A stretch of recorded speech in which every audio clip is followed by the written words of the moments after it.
Hello, good morning, and welcome to the island of Jamaica. My name is Tajmarie Rowe. I'm officially originally from Jamaica. I moved here to the United States back in 2009, and I will be sharing a couple information, some fun facts about Jamaica.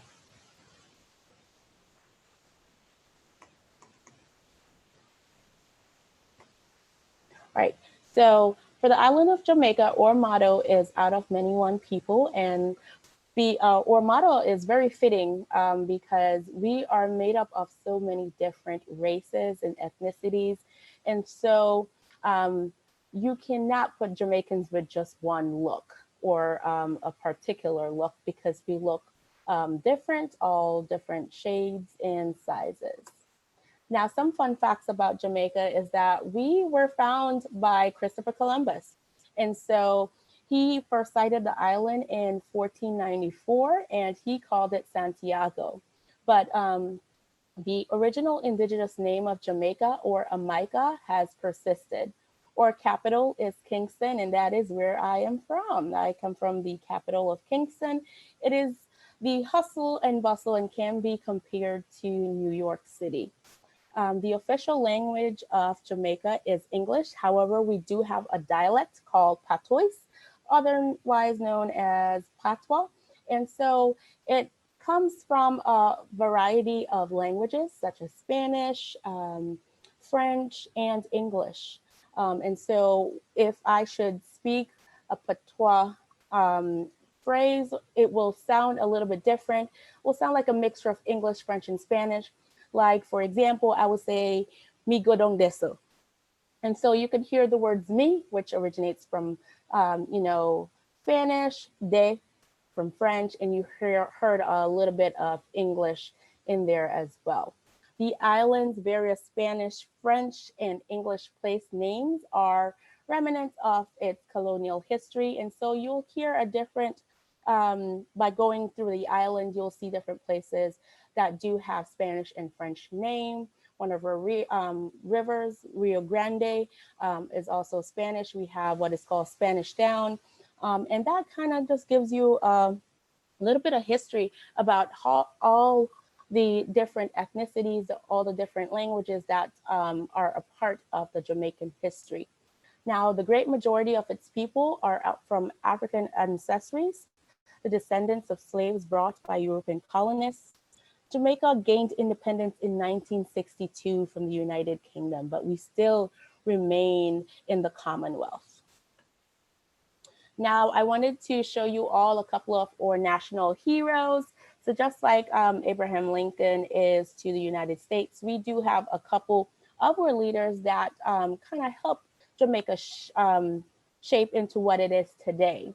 A lot of them are known for their leadership roles in terms of slavery and also some of the rebellions that were present at that time. We have six heroes and one heroine. Our heroine is Nanny of the Maroon, and our heroes are Samuel Sharp, Marcus Garvey, George William Gordon, Paul Bogle, Norman Washington Manley, and also Sir Alexander Bustamante. Now, Norman Washington Manley, he was also one of the prime ministers of Jamaica. And so he had a significant impact of what it is today and how politics is run in Jamaica today. Still to this day, he is mentioned when they're doing any political campaigns. And so he still has that impact on our politics today. Now, Jamaican has 14 parishes, just like the United States has 50 states. And so we are really small. You can compare it to the state of New Jersey or Connecticut. That is how small we are. Now, our capital, as you could see stated there, is Kingston, and we have different surrounding areas St. Andrew, Portland, St. Thomas, St. Mary, St. Catherine, Clarendon, St. Anne, Manchester, St. Elizabeth, Trelawney, St. James, Westmoreland, and Hanover. You could basically take a full 360 tour of Jamaica within about a day or two. Not too long if you don't take stops, but you can actually go around the entire island. Now, The population in 2020 for Jamaica is at least 2,961,167 people. So you could compare it to the size of New Jersey. I'm pretty sure New Jersey has a lot more people, but Jamaica is really a small island. And now I will be discussing some of our symbols and some of the things that we have. For example, we have our national bird, the doctor bird, that lives only in Jamaica and is one of the most outstanding of all species of hummingbirds. So it's a hummingbird, but a special kind. Our national flower is the Lignum vitae flower, and it is indigenous to Jamaica and it's found here by Christopher Columbus. Usually we would associate it with the term wood of life, and that was adopted because of its medicinal qualities. Our national tree is called the blue Mahou, and this has been geared as one of the primary economic timbers. It's used in the building of cabinets. It is currently much used for reforestation, and as I said earlier, is a valuable source of cabinet timber. Now, our national dish is called ackee and saltfish. The ackee there is that yellow thing you see on the plate. It is actually our national fruit. And so this is usually prepared with what is called saltfish, otherwise known as codfish. It is usually used for breakfast on Saturdays. So we don't really have the typical egg and sausage or of that sort on the weekends. On the weekends, you get a really healthy, vibrant breakfast after a long week's, work. So this is typically served with dumplings, bananas, green bananas, that is, yam, and cassava on the weekends. Now, I would tell you places to visit Jamaica, in Jamaica are or natural beaches. We're known for beaches, for white sands. I'd also tell people to visit our Bob Marley Museum and the Emancipation Park, as well as our National Hero Circle. Or National Hero Circle is where you'll see statues of all our heroes that I mentioned earlier. Emancipation Park was, it's fairly new. It's been there for a couple of years, but this is where everyone would gather. It's like a park that you just sit, relax, but you'll see one of our very famous statues there as well. Bob Marley Museum, because he put reggae on the map, that is a fun place to visit as well, and that is located close to the Emancipation Park in Halfway Tree. I would also like to mention things that people think of when they think about Jamaica. They think about our beaches. They think about track and field or food and or music. And so I would love to share that with you as well. Some of the famous people from Jamaica, you have Usain Bolt, who's considered the fastest man in the world. You also have Bob Marley, who put reggae on the map. Naomi Campbell, one of US owned, is also from Jamaica. Shaggy, I know everybody know it wasn't me. And Lisa Hanna, she won Miss World in, I think it was 1993. Also, Sonia Richards Ross, she's also a track star of the United States, but she's originally from Jamaica. Now, some of Jamaica's natural resources I'd like to highlight because this is a great source of income to Jamaica. We have bauxite, gypsum, and limestone. And these are some of the natural resources that you will find in some of the areas in Jamaica, mostly in the rural areas. And so you will definitely, for the bauxite, I remember as a kid, I would be going to the country with my parents. And this is a site that I will remember because of its bright color dirt. I normally say, oh, the red dirt, but this is bauxite, and it is a very good natural resource that Jamaica produces. Now, I like to share some of our currency at this time. I know as to date, I believe the currency exchange for $1 is about $130. As you can see, the Jamaican currency does not hold a lot of weight. And so I would like to share the $100 bill here. And so it has Sir Donald Sangster on here, who is also a prominent figure of Jamaica. We also have the $50 bill here. Usually, as a kid, I would have this and think I have a lot of money. At that time, it could buy probably a snack and what we call bag juice, which is juice in a bag. Now, we also have the $1,000 here, and on the $1,000, we have one of our prime ministers, and that was Norman Manley. We also have our $500 bill, and this has our heroine, Nanny of the Maroons.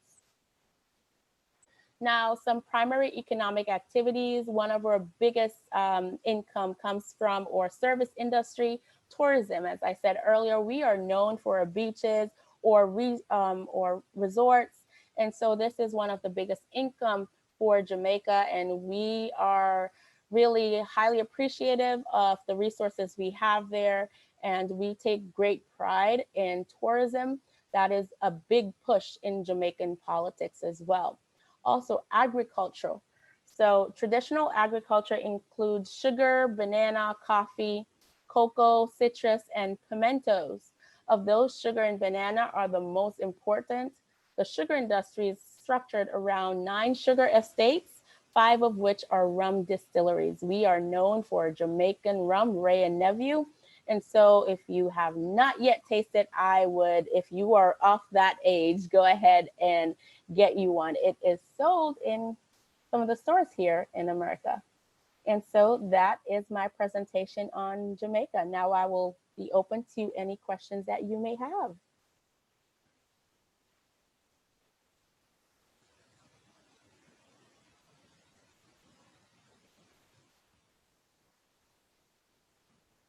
Any questions? Yes, I do have some questions. Hi, Lisa. Okay, Taj, the the coffee, the sugar, the bananas, where in Jamaica are they grown? So we have a variety of places that it's grown. Usually, the most popular is in the Blue Mountains, and that can be found in the upper hills of St. Andrew, close to an area called Mavis Bank. So it is a really cold place. It's really, really cold. And Cold? yes, it's You say very cold? cold. Um, the area in which it is grown, though, may be a little warmer than the mountains of Blue Mountain. And so that is the area that I've grown to know as the most popular area to grow coffee. And I know it's quite, mind blowing that it's cold because they have a lot of mountainous areas there, but they have a big factory there that produce most of our Jamaican coffee, Blue Mountain coffee. So there are mountains, Yes, a lot of mountains. really. Mm-hmm. Yep. So are the mountains in the middle of the island, or are they, They or are is it more. like Barbados, where the top of the island is mountainous and rugged, and the southern edge is? I mean, does that make sense? Well, yes, I think I do understand your question, but no, it's not really where just the top is mountainous. We have mountains all around our islands. So it's just not located at the very top, but you can find it on the east, north, south, and west. Wow. Now, some you have that are taller, um, as you go more to the eastern side and not really on the north coast, you'll find more mountains there. And that is why I'm assuming they build most of our hotels and resorts on the northern side. That's why they call it the North Coast. So it's just that one area has more mountains than the other. Yeah. So Mhm. where did you live? I lived all my life in Kingston, so I grew up in the hustle and bustle of the city. Oh, okay. And Mhm. how did you come to Winchester of all places? So we have what is called the farm work program, and so a lot of Jamaicans do travel on that. My mom came down on that for years. I think the first time she traveled to the United States, I was about 12, and so she would come back and forth. But she met my stepdad here. Well, she first talked to him over the phone, And she had lived in many places. She lived in Texas, Florida, months at a time. I think the most she went away for was a whole year. She lived in South Carolina. And then while she was in Georgia, she got in contact with my stepdad. They decided they were going to get married. And so she moved from Georgia to Winchester. And about in 2009, I was here. So they got married, started the paperwork, and we've lived here ever since for about 11 years now. So what is this program? So the farm work program is basically a work program. So just like how the farmers will come from Jamaica in different parts of the Spanish countries, come here to work on or apple farm and pick apples, they would come on various programs such as that. My mom came on the hotel program. She worked in the hotel industry for a number of years. And so that is similar to or immigrants coming here working on our apple farm here in Winchester. And so she did the hotel industry. It's kind of like the program that, like when you go to Virginia Beach and you have all the international students working there for the season. Exactly. Exactly. A lot of Jamaicans will join those programs to bring extra income to their family. It's a lot. It benefits the Jamaican industry a lot, or the country a lot, because just imagine the U.S. holds a lot of weight. You have some U.S. dollars. They like that because of the exchange rate. And so families coming here to work and bringing that money back into the country, provides a lot for families, and it does a lot. It brings it a long way. So it's an income. So is your government set up like the British government with a prime minister and two houses, upper house and a lower house? Yes. Or is it set up more like our government? No, so it is set up more like the British. We do have a prime minister, and we have two major parties, PNP and the JLP. We like to run jokes and kind of compare it a little bit to our government here in the United States, because to be honest with you, the PNP more acts like the Democratic Party here in the United States, and the JLP acts more like the Republican Party here in the United States. So that is a good comparison for you to understand how the levels what does that of government. stand for, JLP? So Jamaica Labor Party, and PNP is so People's National Party. Yeah, so it is kind of like the British, the Labor and exactly, and the Crown. Yeah. Yes. Okay. And so how often do you elect your prime minister? So it has taken like a different shape from what I've seen. They just hosted their elections earlier in November, which is kind of weird. It's too early, but usually they will do it about every 2 to 4 years. But for some reason, since I've been here in the United States, it has gone to 2 years, sometimes in the middle of a term, for various reasons. Some that I do not know of at that time, but at one point, one of their prime ministers stepped down, and so they had to run an election to nominate a new one. So it is kind of like the British system where the prime minister gets to call the election. Exactly. Yeah. And so the prime minister did call this election in November. Yeah, I see. Okay. All right. Now I have another question. Okay. So your dialect, is it similar to the Creole dialect? Yes, it is Creole. Yeah. So it is that combination that you find in New Orleans or Southern Mississippi.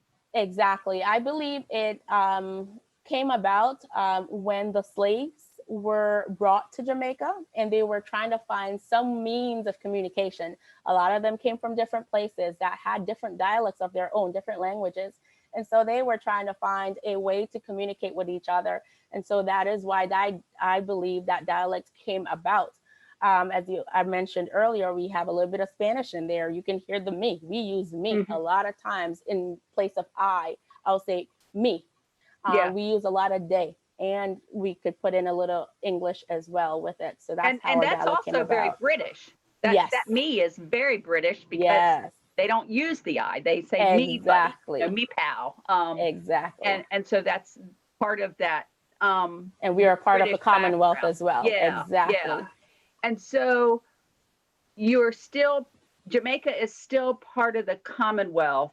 but we are an independent. Dependent. Okay. Mhm. Okay. All right. Cool. Very All interesting. right. You're Yeah. welcome. Yeah. Thanks for the questions, So, Lisa. so when, you know me, I always got questions getting started.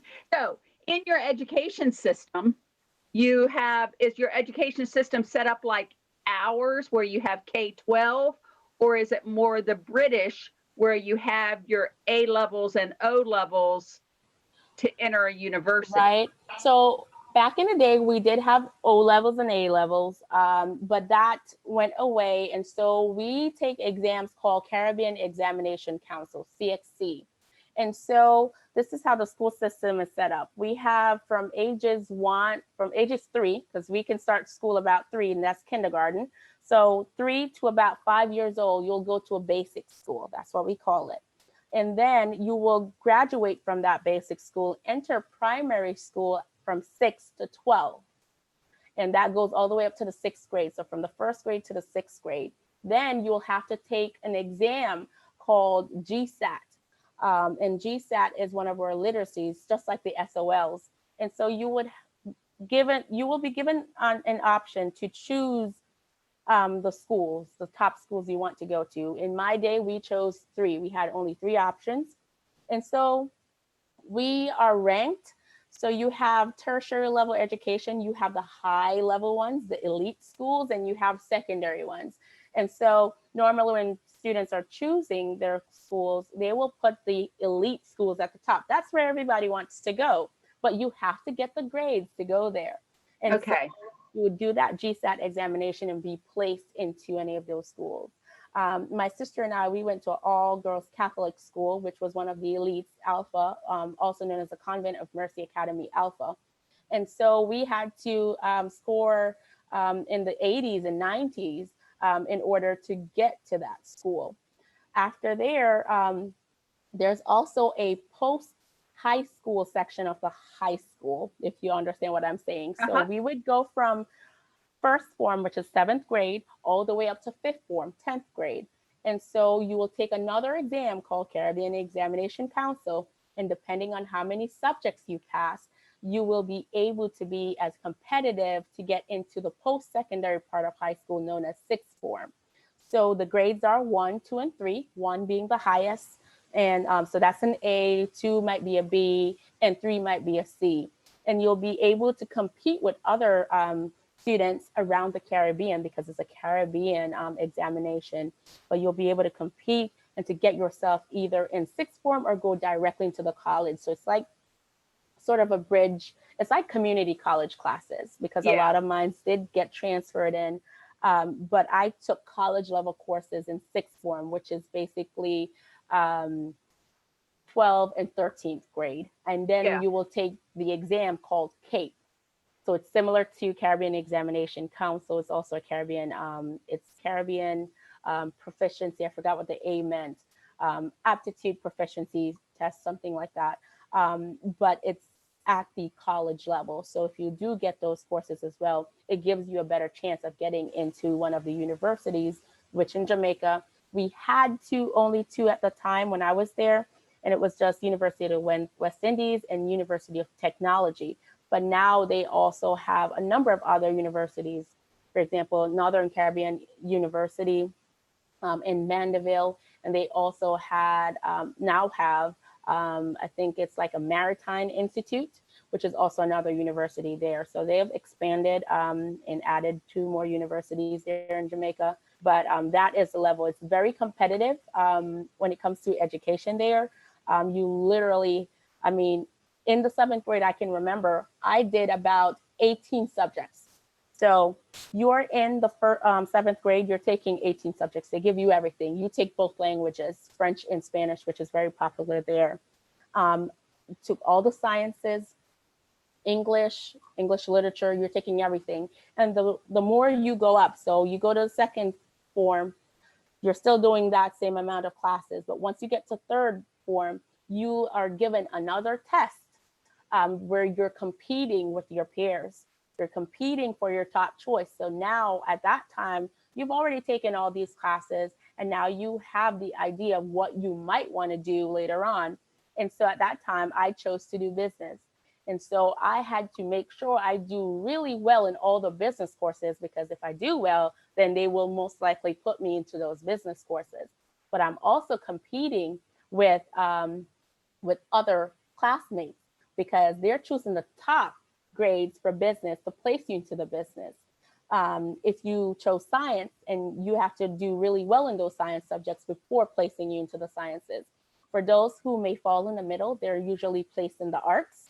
And so they still have options to choose from, and to decide where they want to go from there.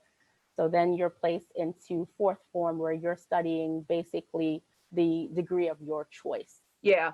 So is the when you're studying the degree of your choice, is that the school that only offers that, or does that make sense? Sometimes in the European system, um, if you're going to do business and you go to the business school, if Right. you're going to do science, you must go to, because the business school doesn't teach the science classes, the science school does. Exactly. But in this case, it's just the class that you've placed in. So I was placed in 501. 501 is known as a business class. They're all business students. They're just placed in the same class. They're doing only business subjects along with English and math. Yeah. And so that's how Okay. you're placed in different classes. 502, I believe, was 502, and 506 was a science course, and they only did science subjects. I see. Mhm. Okay. So did you have to wear a uniform? Yes, I did. My uniform was navy blue and a white belt. But once I got to sixth form, which you had to apply for after CXC, I was known as a class prefect. And so I wore navy blue skirt, a white tunic top, and a yellow tie. Wow. Hmm. Okay. So when you go to preschool, 3 to 5, Yes. is it more like the German system where it's kindergarten, where it's just play and social skills, or is it more like ours where you're actually learning how to be a first grader? You're actually learning how to be a first grader. In your first year of kindergarten, it's a lot about play and everything. But once you get to your second year, at the age of 4 or 5, they start teaching you exactly what you need to know to be in the first grade. And so they Okay. will test you too, but their test is not as big, Yeah. and as really, just there to say, hey, this is, you have to pass to go into the first grade. It's not like that, but they do teach you those social skills from early on out. And then as you gradually matriculate into the upper classes at the kindergarten level, that's when they go more into the information you need to know in order to be successful in the first grade. Wow. Okay. Yeah. So it's more, that's similar to ours then. Yes. Whereas the German system is totally different. It's just play. Okay. No. Yeah. You Yeah. play in your first year. That's it. Okay. Okay. Interesting. All right. I think I've taken up the whole time. Well, thank you for the questions. I enjoyed it. Well, it was really interesting. I mean, we don't think of these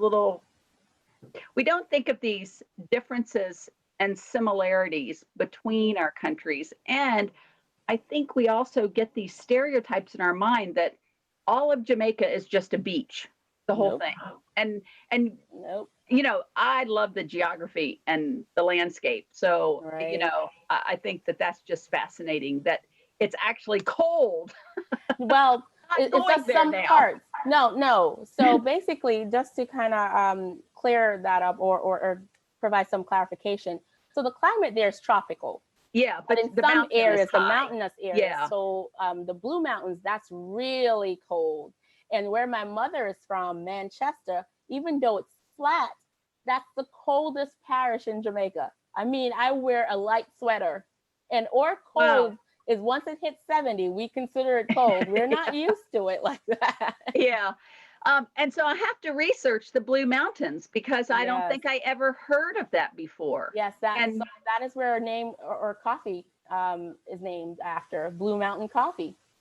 wow, because I just always think of Jamaica as beaches. I Oh just thought the no. whole thing was one flat beach. Nope, we have a lot of mountains. Yeah. So I think it's fascinating. So Mhm. it's great. I'm All glad you're right. with us.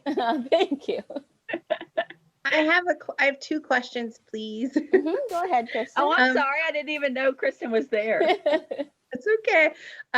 So number one, my son wants to know if there are like Star Wars fans in Jamaica.